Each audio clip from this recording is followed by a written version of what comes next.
You ask Tiger to solve. This deals with linear equations with one unknown.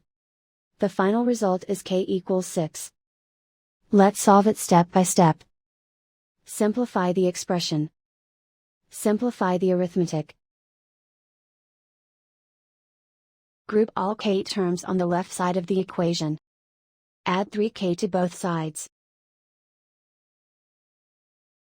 Group like terms. Simplify the arithmetic.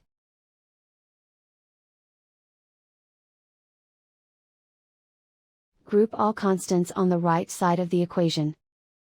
Subtract 6 from both sides. Simplify the arithmetic.